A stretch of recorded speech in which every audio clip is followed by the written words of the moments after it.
Welcome to movies की सिनेमाबाजी। हम बात कर रहे हैं ड्रीम गर्ल हेमा मालिनी के जीवन के बारे में। अभी तक हमने सुना कि किस प्रकार से उन्होंने फिल्म मीरा की शूटिंग करी और उस दौरान वो एक बार बहुत परेशान होकर जब शूटिंग कैंसिल हो गई थी तो अपनी गुरु माता के पास पुणे चली गई थी बिना किसी को बताए, और उनका पूरा परिवार परेशान हो गया था। दरअसल हेमा मालिनी जी उलझन में थी क्योंकि धर्म जी के साथ उनके रिश्ते को लेकर बहुत तरह की खबरें मीडिया में छप रही थीं और धर्म जी इस स्थिति में नहीं थे कि वो उनसे कोई कमिटमेंट कर पाते। अब बात करते हैं फिल्म रज़िया सुल्तान की। ये फिल्म हेमा जी को कैसे मिली और इस फिल्म के दौरान हेमा जी के साथ एक और कौन सी बहुत बड़ी घटना घट रही थी जिसने उनके जीवन को जैसे बिल्कुल परिवर्तित कर दिया। फिल्म रज़िया सुल्तान बनाई थी कमाल अमरोही साहब ने। अगर आपने कमाल साहब की कुछ फिल्में देखी हैं जिनमें से पाकीज़ा एक फिल्म है तो आप उनकी फिल्मों की भव्यता और उसके ट्रीटमेंट के बारे में जानते ही होंगे। और जब कमाल साहब ने हेमा जी को रज़िया सुल्तान की भूमिका के लिए पसंद किया तो वो बहुत अच्छे से जानते थे कि हेमा जी को बहुत अच्छी उर्दू नहीं आती है और उस भूमिका के लिए अच्छी ज़ुबान में उर्दू बोलना एक बहुत बड़ी ज़रूरत थी। इस फिल्म की शानदार भूमिका को निभाने के लिए हेमा जी के अंदर बाकी सारी योग्यताएं थीं, यानी कि उनके अंदर वो राजसी ठाट बाट और हिंदी फिल्मों में उनका सुपरस्टार का ओहदा और स्टारडम इस फिल्म को सफल बनाने की एक बहुत बड़ी सीढ़ी था। लेकिन हेमा जी को इस फिल्म के लिए साइन करने की केवल यही एक वजह नहीं थी। दरअसल जब कमाल अमरोही साहब तुर्की के पुराने अभिलेखों में इस फिल्म के बारे में रिसर्च कर रहे थे तो उन्हें रज़िया सुल्तान की एक तस्वीर मिली जिसमें उनका चेहरा हेमा जी के चेहरे से काफ़ी हद तक मिलता जुलता था। और जब अमरोही जी ने उस फोटोग्राफ को देखा तो उन्होंने हेमा जी को इस भूमिका के लिए चुन लिया। कमाल साहब ने हेमा जी को इस भूमिका को करने के लिए राजी करने के लिए उनसे कहा कि अगर वो कमाल साहब पे पूरा विश्वास करेंगी तो वो हेमा जी को एक ऐसी फिल्म देंगे जिसे लोग जीवन भर भूल नहीं सकेंगे। हेमा जी ने कमाल साहब पर पूरा विश्वास किया क्योंकि उन्होंने पाकीज़ा देखी हुई थी और पाकीज़ा हेमा जी को बहुत पसंद भी थी। वो कहती हैं फिल्म का हर फ्रेम एक पेंटिंग की तरह है, उसके सभी पात्र बिल्कुल असाधारण हैं, यानी कि उन्हें भूला ही नहीं जा सकता। खैर हेमा जी ने फिल्म साइन कर ली और इस कठिन भूमिका को निभाने के लिए हेमा जी को घोड़े और हाथियों पर सवारी करनी थी और गर्म बालू पर नंगे पांव चलना भी था। बहुत सारे तलवारबाजी के भी सीन थे और ऐसे कपड़े पहनने पड़ते थे जिनमें कि उन्हें बहुत गर्मी लगती थी और जो इतने भारी थे कि वो बहुत समय तक पहने रहने पर हेमा जी के शरीर पर दाग भी बना देते थे। हेमा जी की उर्दू की समस्या को सुलझाने के लिए कमाल साहब ने एक उर्दू टीचर हेमा जी के लिए ट्यूशन के लिए रख दिया जो उनकी डायलॉग डिलीवरी पर बराबर ध्यान देते थे। हेमा जी कहती हैं, मैं जानती थी कि ये एक कठिन भूमिका है और मैं इसके लिए कड़ी मेहनत करने को तैयार थी। पता नहीं आप सब में से कितनों ने ये फिल्म देखी है। दरअसल ये फिल्म आधारित है तुर्की बादशाह अल्तमश के ऊपर, जिन्होंने अपनी बेटी को अपने बेटों से ज्यादा महत्व देकर अपना वारिस बनाया था। ये फिल्म रज़िया और याकूत के प्रेम की फिल्म भी है। ये फिल्म अपने दौर की बहुत महंगी, यहाँ तक कि सबसे महंगी फिल्म कही जाती है। इस फिल्म में उस समय के 5 सबसे फेमस लिरिसिस्ट यानी कि गीत लिखने वाले कैफी आजमी साहब, कमाल अमरोही जी, जानिसार अख्तर जी, निदा फाजली और कैफ भोपाली, इन सब ने अपनी अपनी लिखी हुई रचनाएं फिल्म को दी थीं। और लता जी ने गाया था वो गीत जिसे चाहे आपने फिल्म देखी हो या ना देखी हो, उस गीत को तो ज़रूर ही सुना होगा। और वो गीत आज भी सुनने पर दिलों में एक अजीब सी धड़कन पैदा कर देता है। जी हाँ, वो अमर गीत है, ऐ दिले नादान। आरज़ू क्या है, जुस्तजू क्या है। और इस गीत को फिल्माया गया था राजस्थान में, जिसमें हेमा जी गरम बालू पर चल रही थी। फिल्म का गीत जितना सुंदर है, इस गीत का फिल्मांकन यानी कि जो प्रस्तुति है वो भी उतनी ही खूबसूरत है। दूर दूर तक फैली हुई बालू में और कुछ दिखाई नहीं देता हेमा जी के सिवाय। और हेमा जी उस गीत में ऐसा लगता है जैसे किसी जादुई दुनिया में खो सी गई हैं।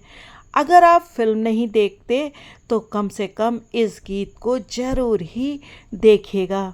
इस फिल्म के भव्य सेट लगाए गए थे अंधेरी में नए नए बने कमालिस्तान स्टूडियो में। और इस फिल्म के लिए फॉरेन से भी टेक्नीशियंस को बुलाया गया था। कहा जाता है कि मोती महल के सेट को तैयार करने के लिए कमाल साहब ने मोतियों के कई भरे हुए घड़े खरीदे थे।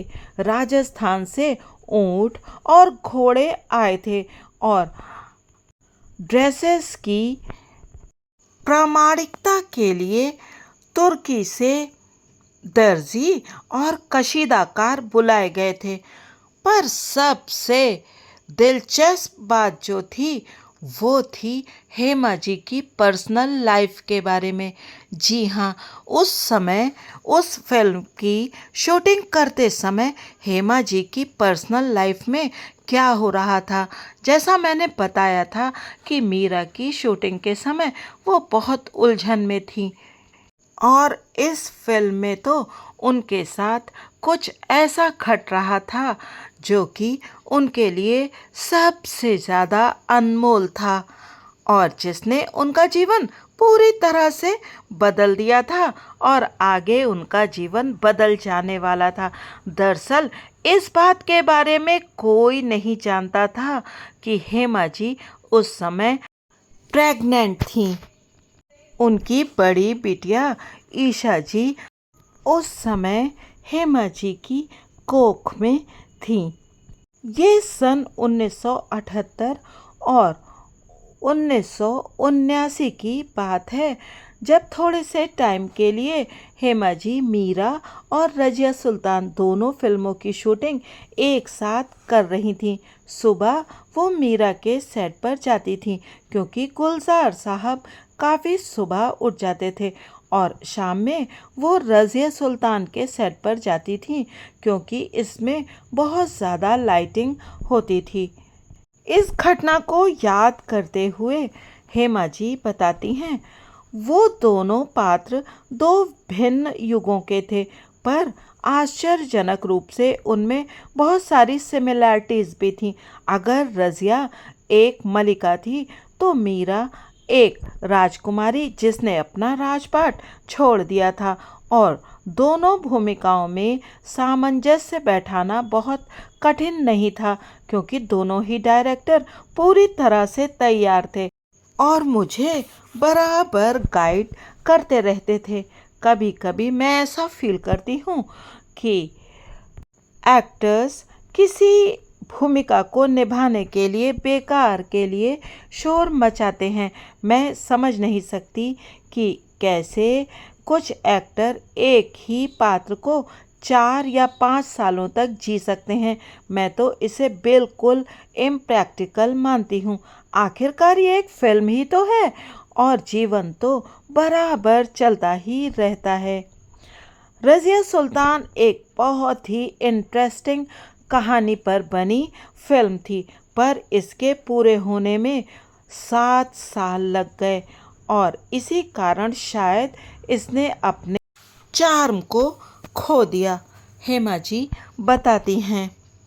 और इसी बीच हेमा जी की प्रेगनेंसी के बारे में सिर्फ धर्म जी को ही पता था।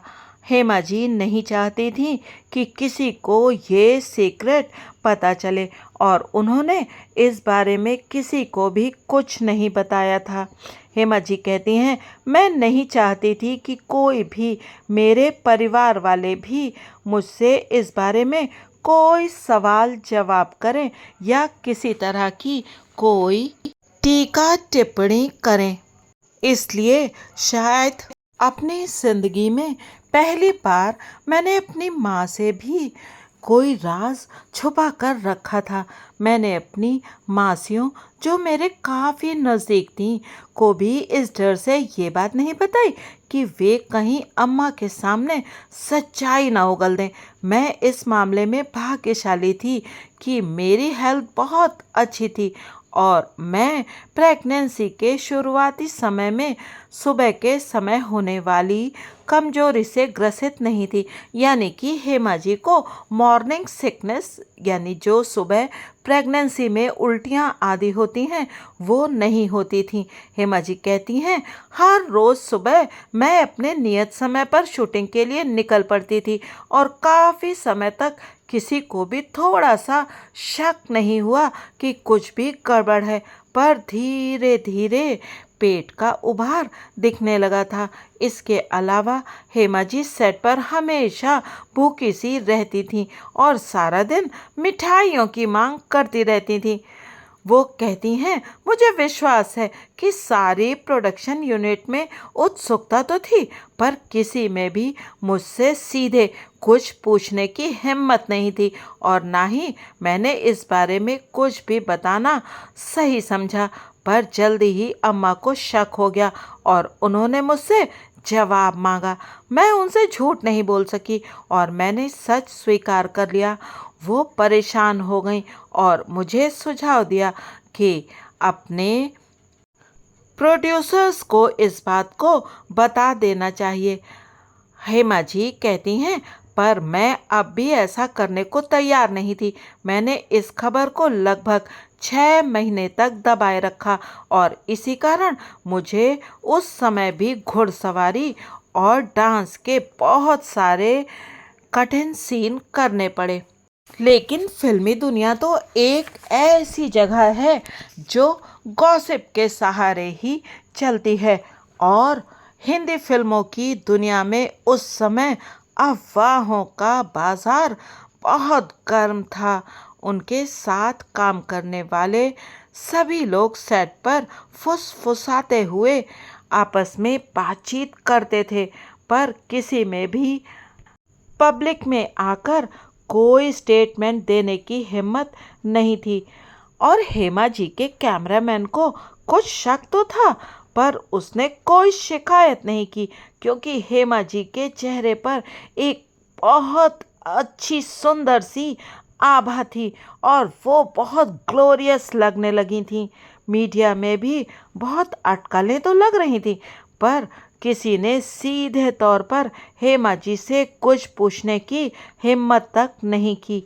उनकी बढ़ती हुई प्रेगनेंसी को उन दिनों फिल्माई जा रही फिल्म राजपूत और सत्ते पे सत्ता में अगर ध्यान से देखा जाए तो पता किया जा सकता है।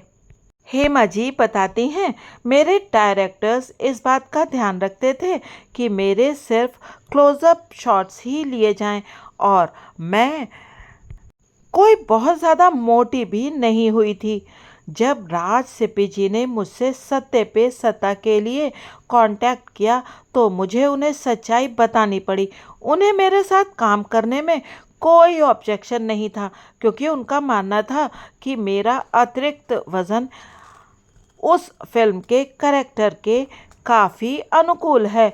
और उस फिल्म की शूटिंग के दौरान अमिताभ बच्चन जी सहित फिल्म के सातों हीरोज़ मेरा बहुत ध्यान रखते थे। इतना बिजी शेड्यूल होने के बाद भी धर्म जी और हेमा जी ने लंदन जाने के लिए एक छोटा सा अवकाश निकाल लिया। हेमा जी बताती हैं, उस ट्रिप में मैं केवल मदर केयर में ही खरीदारी करने में लगी थी। मैं बच्चों वाले सभी काउंटर्स पर रुक जाती थी और धर्म जी को बड़ी शर्म आती थी। वो हमेशा कोई बहाना बनाकर खिसक लेते थे, पर इसका मुझ पर कोई फर्क नहीं पड़ा। हमारी शुरू में ये प्लानिंग थी कि मैं बच्चे को विदेश में ही जन्म दूं, पर बाद में मैंने और धर्म जी दोनों ने ये फील किया कि अपनी फैमिली की पूरी हेल्प के बिना ये सही और प्रैक्टिकल नहीं होगा। जितना हेमा जी का और धर्म जी का प्रेम और उनका विवाह ड्रामेटिक है, वैसी ही हेमा जी की प्रेगनेंसी की कहानियाँ भी हैं। ये भी कहा जाता है कि धर्म जी ने जानबूझकर हेमा जी को कई हॉस्पिटल्स में रजिस्टर करवाया था ताकि मीडिया को धोखा दिया जा सके। उन्होंने एक प्राइवेट नर्सिंग होम में सारे के सारे रूम्स रिजर्व करा लिए थे क्योंकि वो नहीं चाहते थे कि जिस समय हेमा जी अपने बच्चे को जन्म दे उस समय उस हॉस्पिटल में कोई बाहर का व्यक्ति अंदर आए। इस बारे में मेरा एक बहुत पहले का वीडियो पड़ा हुआ है जिसे आप जा कर के देख सकते हैं। मैं कोशिश करूंगी कि लिंक आपको डिस्क्रिप्शन में दे दूं और उस वीडियो को बहुत लोगों ने पसंद किया है तो कृपया उसे ज़रूर देखिएगा। हेमा जी को उस समय की सारी यादें बिल्कुल क्लियर हैं और किस महिला को नहीं होती। अपने पहले बच्चे, दूसरे बच्चे यानी कि हर बच्चे के जन्म की एक एक बात एक माँ को हमेशा याद रहती है क्योंकि ये उसके जीवन का सबसे खूबसूरत पल होता है जब वो एक नए जीवन को जन्म देती है। और हेमा जी भी किसी दूसरी महिला से अलग थोड़े ना है। वो बताती हैं सालों तक 2 और 3 शिफ्ट्स में शूटिंग करने के बाद ये पहली बार था जब वो घर पर आराम से छुट्टी मना रही थी। शुरू के कुछ वीक्स में तो उन्हें बहुत अच्छा लगा और बहुत शांति मिली, पर बाद में ये आलसीपन उन्हें बेचैन करने लगा। वो अपने इस टाइम का यूज़ कुछ क्रिएटिविटी के साथ करना चाहती थी। तब उनकी माँ ने उनसे पेंटिंग करने के लिए कहा क्योंकि उन्होंने अपनी कुछ पेंटिंग्स अपनी प्रेगनेंसी के दौरान ही बनाई थी और वो चाहती थी कि बेटी भी उन्हीं के नक्शे कदम पर चले। हेमा जी बताती हैं, मैं 8वें महीने के अंत तक काम करती रही थी और सिर्फ 9वें महीने में ही घर में रही थी। इसी समय में मेरे ससुर जी ने मुझे भगवान श्री कृष्ण की एक खूबसूरत तस्वीर भेंट की थी। मैं उसको देखकर बहुत ज़्यादा अभिभूत हो उठी थी कि मैंने उस पेंटिंग को ही कैनवस पर उतारने का निश्चय कर लिया। जैसे जैसे डिलीवरी की डेट पास आती जा रही थी, हेमा जी के डॉक्टर्स में बेचैनी बढ़ती जा रही थी, क्योंकि हेमा जी में लेबर पेन्स के कोई सिम्टम्स दिख ही नहीं रहे थे। एक शाम को धर्म जी हेमा जी से मिलने आए थे और वो अपनी फिल्म के पूर्वालोकन के लिए निकलने ही वाले थे कि हेमा जी को लेबर पेन शुरू हो गए और उन्हें जल्दी से अस्पताल ले जाया गया। लोगों की नज़र से बचने के लिए मुझे अपने भाई की कार में ले जाया गया। अगले कुछ घंटे मेरे लिए एक पूरे सपने की तरह थे, पर मैं धर्म जी का हाथ पकड़े हुए खुद को बहुत सेफ फील कर रही थी और वो पूरे समय तक मेरे लेबर रूम में ही मौजूद रहे। सुबह सुबह गोधूली वेला में ईशा का जन्म हुआ। वो तारीख थी 2 नवंबर सन 1981। उस क्षण को याद करते हुए हेमा जी की आंखों में चमक सी आ जाती है। वो कहती हैं, कुछ देर के लिए किसी ने मुझे नहीं बताया कि बेटी हुई है। वो सब सोचते थे कि मुझे निराशा होगी, पर जब मैंने अपनी छोटी सी गुड़िया को अपनी गोद में लिया, उसी पल मैं जान गई कि इस संसार के किसी भी पुत्र के बदले वो मुझे ज़्यादा स्वीकार्य है। और ये बिल्कुल सच है। एक माँ के लिए उसकी संतान सबसे अमूल्य होती है।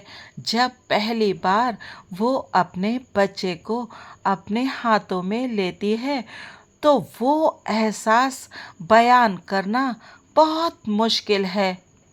कोई भी पुरुष शायद ही इस बात को कभी समझ पाएगा कि हाथों में एक नन्हा मुन्ना सा बच्चा आते ही आपको कैसा महसूस होता है। मुझे तो ऐसा महसूस होता है कि दुनिया में गर्व करने के जितने भी क्षण हैं, वो सब माँ बनने के गर्व के आगे झूठे और बेमानी हैं। खैर, धर्म जी ने ईशा जी के जन्म को 5 दिनों तक सीक्रेट रखा, लेकिन जब ये न्यूज़ पब्लिक हुई तो लोगों की टिप्पणियाँ और उनकी जजमेंट बिल्कुल सोचे हुए तरीके से हुए। पर ऐसी बात नहीं थी कि उन लोगों को राहत नहीं मिली। अनगिनत ऐसे मौके भी आए जब हेमा जी का जीवन नए नए माँ बनने के आनंद से जगमगा उठा। मीडिया की चुभती आंखों और कड़वी टीका टिप्पणियों से दूर हेमा जी माँ की असल भूमिका का आनंद उठा रही थी। उन्होंने जुहू विले पार्ले विकास योजना वाले बंगले में ही बने रहने का निर्णय किया और धर्म जी अपने घर पर ही रहते थे। पर दोनों बंगलों के बीच बस एक ही गली की दूरी थी और धर्म जी जितना हो सकता था अपने नए परिवार के साथ समय बिताते थे। हेमा जी इस बात में भगवान का संदेश मानती हैं कि उन्होंने कभी बेटे को जन्म नहीं दिया। आखिरकार वो यानी कि भगवान भी मुझे हर चीज़ तो नहीं दे सकता। उसने मुझे वो पुरुष दिया जिससे मैं प्यार करती थी और ये अपने आप में एक चमत्कार जैसा है। उसे और ज़्यादा मांगना स्वार्थी बनने जैसा होगा। ईशा का चेहरा काफ़ी कुछ भगवान श्री कृष्ण की उस तस्वीर के जैसा है जो मैंने पेंट की थी। वास्तव में मैंने उसका नाम ईशा रखा ही इसलिए कि इसका अर्थ दिव्य प्रेमी होता है। यह मेरे गुरु द्वारा सुझाया गया संस्कृत शब्द है और हम सब के लिए बहुत पवित्र है। हेमा जी मुस्कुराते हुए बताती हैं। लेकिन फिल्मी दुनिया का तो ये चलन है कि शादी के बाद जोड़ियों के बीच की केमिस्ट्री बिगड़ जाती है। पहले वो फिल्में जिनमें ये जोड़ी गेस्ट अपीयरेंस में भी होती थी, जैसे बारूद और स्वामी, वो भी हिट हो जाती थी। पर अब बड़े बैनर्स की वो फिल्में भी वो असर नहीं दिखा पा रही थी जो पहले होता था। कई बड़े फिल्मकारों ने कोशिश तो की, पर बॉक्स ऑफिस ने सबको नकार दिया। पर शायद ये एक तरह से अच्छा ही था। इस नए रिश्ते ने धर्मेंद्र के घर में बहुत टेंशन पैदा कर दिया था। रिश्तों के नए समीकरण अभी बन ही रहे थे और जब तक ऐसा नहीं हो जाता, ये एक तरह से अच्छा ही था कि ये जोड़ी कुछ समय के लिए एक साथ काम ना करे। सन 1983 में रिलीज होने वाली रजिया सुल्तान ही इस जोड़ी की आखिरी फिल्म बनकर रह गई और धीरे धीरे करके पूरे 4 साल बीत गए और घरों में पनपता तनाव भी बहुत हद तक ठंडा पड़ गया। धर्म जी भी अब तक एक एक्टिव हीरो की भूमिका में थे और उनके बेटे सनी देओल भी एक उभरते हुए फिल्म स्टार थे। हेमा जी दोबारा प्रेग्नेंट हुई और इस बार वो एक बेटे की कामना कर रही थी, पर शायद इसीलिए कि उनकी फैमिली कंप्लीट हो जाती। पर वो अपनी दोनों बेटियों में से किसी एक के बिना भी अपनी फैमिली की कल्पना नहीं कर सकती। वो कहती हैं, कोई भी अनुभव अपनी बेटियों को बढ़ते देखने से बड़ा नहीं हो सकता। उनके सपनों में मैंने कहीं न कहीं अपने खोए हुए बचपन की तलाश की है। ये कहते हुए हेमा जी की आंखें कुछ गीली सी हो जाती हैं। वो कहती हैं कि एक पिता के रूप में धर्मेंद्र बहुत दृढ़ हैं, पर बहुत दयालु भी हैं। शुरुआती दिनों में वो बच्चों के स्कूल के रिपोर्ट कार्ड को लेकर बहुत चिंतित रहते थे। मैं नहीं जानती कि वो खुद किस तरह के स्टूडेंट थे, पर वो हमेशा चाहते थे कि उनकी बेटियां पढ़ाई में बहुत अच्छा करें। वो हमेशा मुझसे पूछते थे कि कैसे उनके नंबर आ रहे हैं, क्या उनके अच्छे नंबर आ रहे हैं। आज भी वो उनकी भलाई को लेकर बहुत परेशान रहते हैं और हमेशा इस बात पर जोर देते हैं कि वो बहुत सभ्य और डिसिप्लिन्ड बने। ईशा और आहना के साथ उनका रिश्ता बहुत अच्छा है। जब तक वो कोई बड़ी शरारत ना कर दें, दोनों उनसे डरती नहीं हैं। दोनों ये जानती हैं कि वो उनसे कोई भी चीज़ मांग सकती हैं।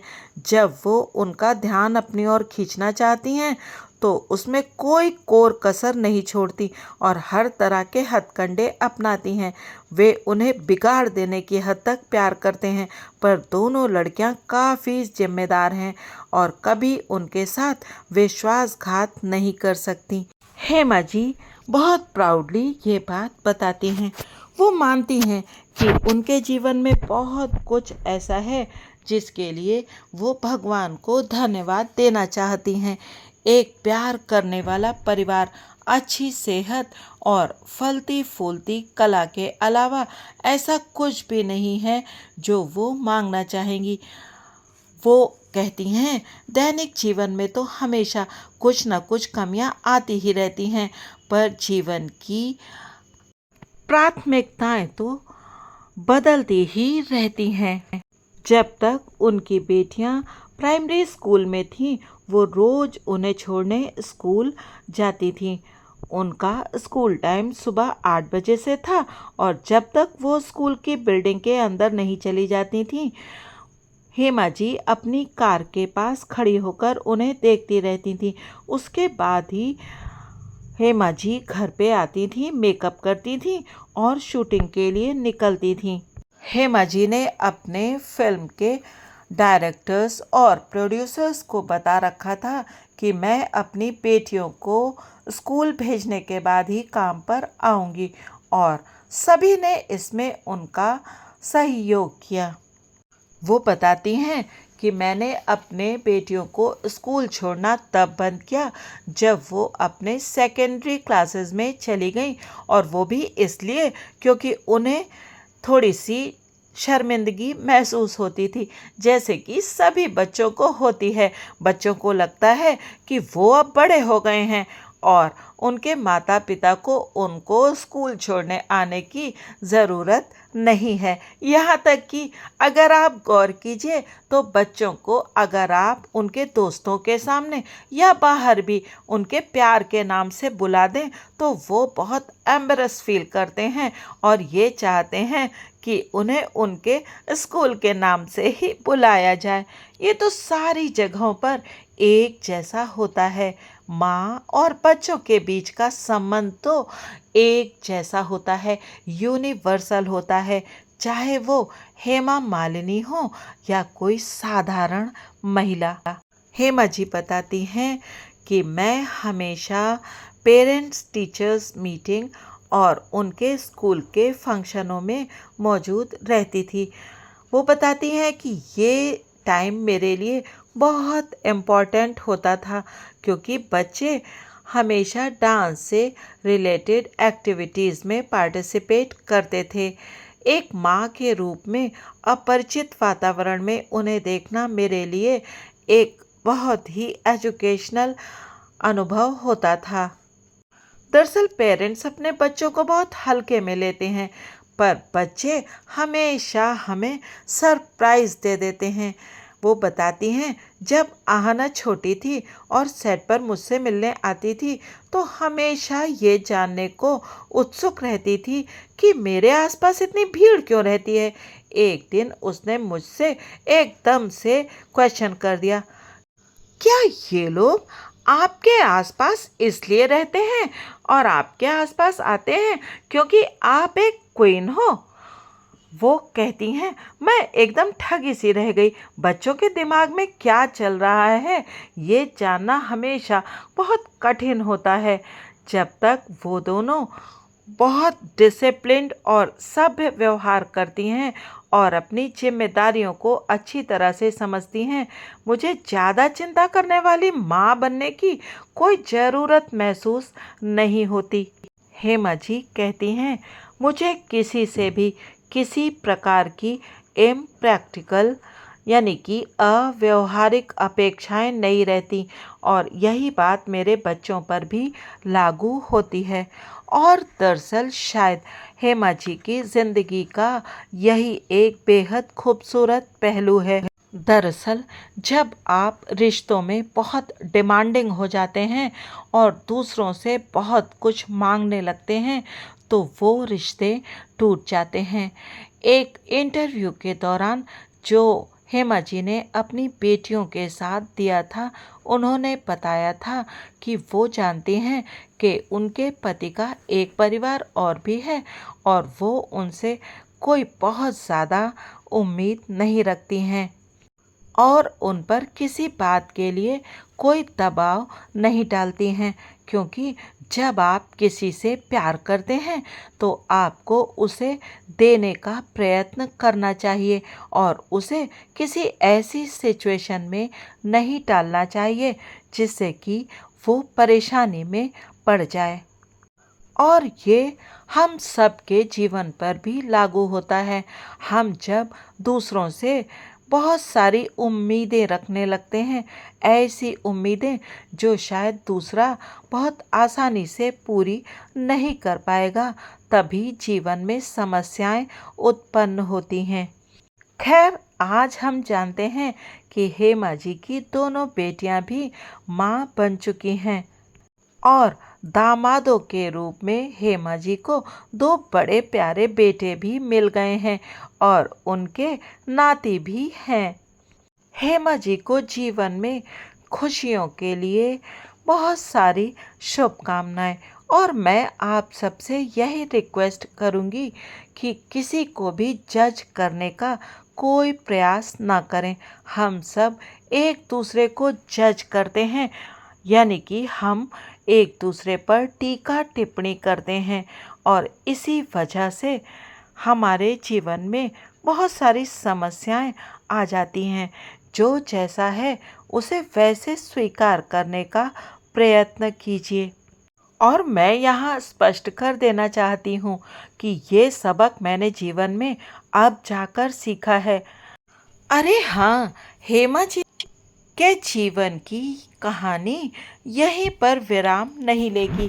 अभी तो सफ़र बहुत लंबा है, बहुत सारी बातें आपको बतानी हैं।